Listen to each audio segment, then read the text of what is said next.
All right, today we're going to be replacing the Evap canister on the 2008 Jeep Liberty. Also the leak detect pump. If you're just changing a leak detect pump, now there's going to be two connectors to squeeze on. I'll show you. It's located under the rear driver's side well. There's going to be a press-on connector for this. You're also going to have an electrical connector and then a hose that you just press on.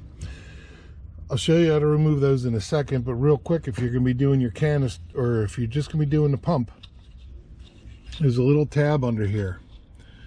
It's just a matter of lifting it and giving this a little twist.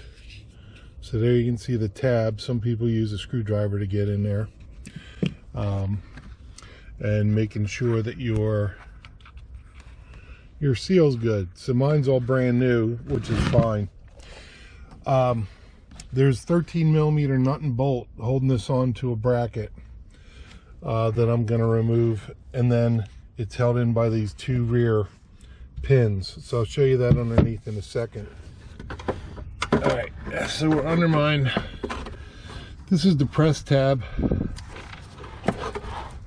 I was talking about. You just push in and slide this off. So there's our electrical connector, and it's got just that tab, and off it comes, and then our hose that goes up to the vent, and that just rubber that just slides off. So I'm going to pull that off and show you here. There's the 13mm. It's a nut on this side, a bolt on the other, and then on the back side of the bracket are these two pins where it slides into. They're just holes. So I'm going to pop these out, pull the whole canister. All right, I just wanted to show you the inside. Here's my new canister. You can see how clear it is. And here's the old canister, which is 15 years old.